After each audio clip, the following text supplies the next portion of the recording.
Fridays are awesome. This one is jam-packed with news from around the globe. Here to guide you through the headlines, I'm Carl Azus.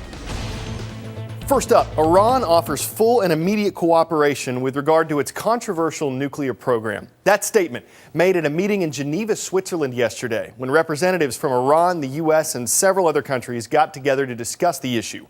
Iran's been accused of trying to make nuclear weapons. The country says its nuclear program only has peaceful purposes. Iran says inspectors can check out its newest facility soon. Another round of talks is scheduled for later this month. But President Obama says talk is no substitute for action. We're not interested in talking for the sake of talking. If Iran does not take steps in the near future to live up to its obligations, then the United States will not continue to negotiate indefinitely. And we are prepared to move towards increased pressure. Moving to Indonesia, where the situation is much worse than first reported. 2 earthquakes on back-to-back days. The first one we told you about yesterday claimed more than 1,100 lives, reduced buildings to rubble. After Wednesday's 7.6 magnitude quake, a 6.6 magnitude tremor struck the country yesterday. Rescue efforts are underway, but heavy rainfall is causing some delays. The Samoan Islands struggling through a similar situation with Wednesday's 5.5 magnitude quake there, following Tuesday's 8.0. One of the islands, American Samoa, is a U.S. territory, and President Obama has declared a major disaster in the area in order to speed up relief efforts for that island. He says U.S. aid efforts will be available to the entire region. And the Philippines is bracing for Typhoon Parma, even as it recovers from Typhoon Ketsana, which struck last weekend, killing at least 240 people. Parma is expected to make landfall in the Philippines this weekend. You can get the latest details on all of these natural disasters at CNN.com. The victims of these disasters need your help. Relief efforts are underway, but if you want to take part directly, go to the Spotlight section at CNNStudentNews.com and find out how you can impact your world.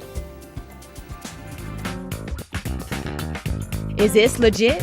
The International Olympic Committee is announcing the host of the 2012 Summer Games today. Nope, London was announced as a 2012 host city back in 2005.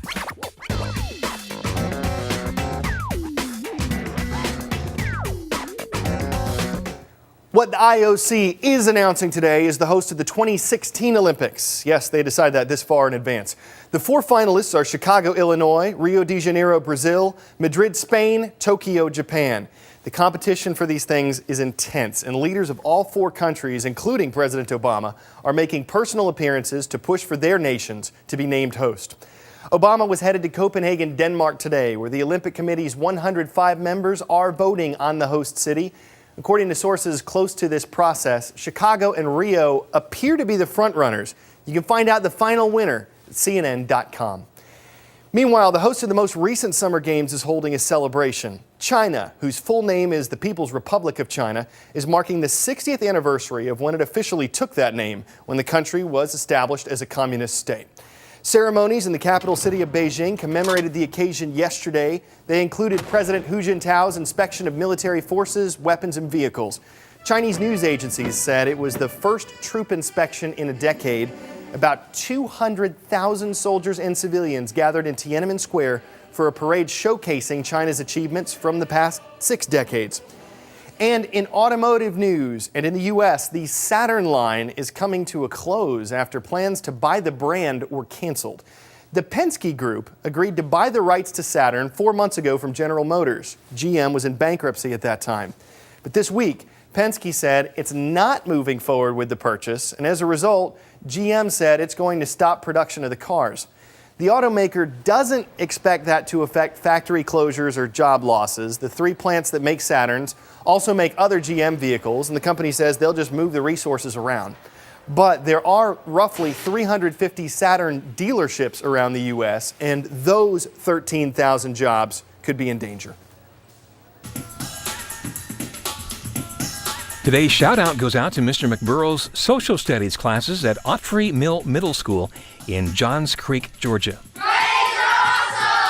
Yesterday, we asked about the Education Department. Today, we're asking who heads up the U.S. Department of Transportation. Is it Gary Locke, Kenneth Salazar, John Donovan, or Raymond LaHood? You've got 3 seconds.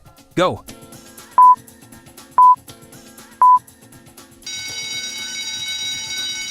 Ray LaHood is the country's 16th Secretary of Transportation.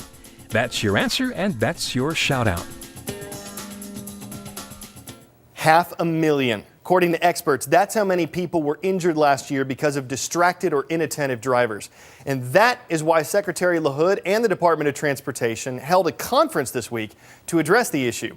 Now, earlier, I talked with CNN Radio's Amanda Moyer, who covered that meeting, about what exactly distracted driving is and some of the arguments for and against creating laws to fight it. So, Amanda Moyer, you've been covering the Distracted Driving Summit going on up in D.C.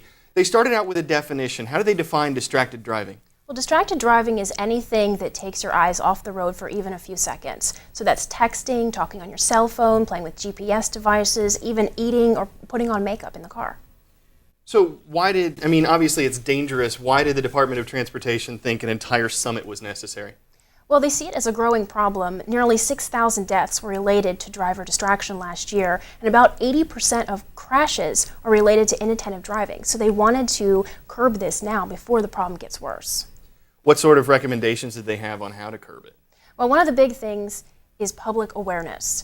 Also, driver responsibility. And even though that's difficult to control, it's something that they say that is really key in moving forward.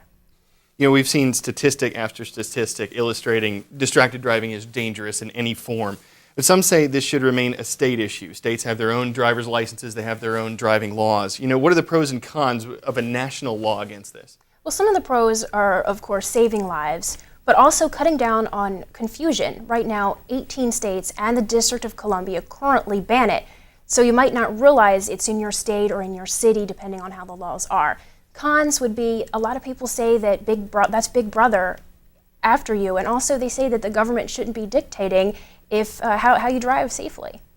You know, the next thing I want to ask you about is enforcement, because we had a student on our blog named Diamond, and he wrote that if lawmakers do ban texting, they need to ban reading a map, they need to ban doing makeup, the other distractions you mentioned. How could any of these new laws be enforced? Well, law enforcement is a big problem, and they recognize that. It's one of the reasons they wanted to have the summit. They wanted to get a number of different types of people together, whether it was safety advocates, law enforcement officials, and members of Congress, to try to work out a way that they could do that. Because, like I said, only 18 states currently ban it.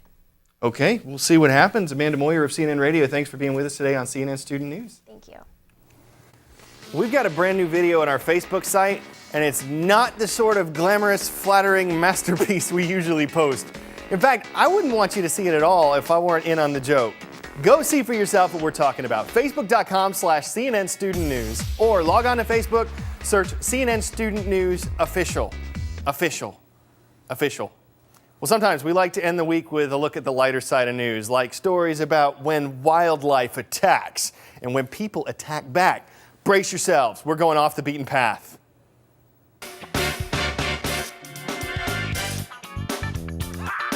You know that saying about how you shouldn't get between a mother bear and her cub?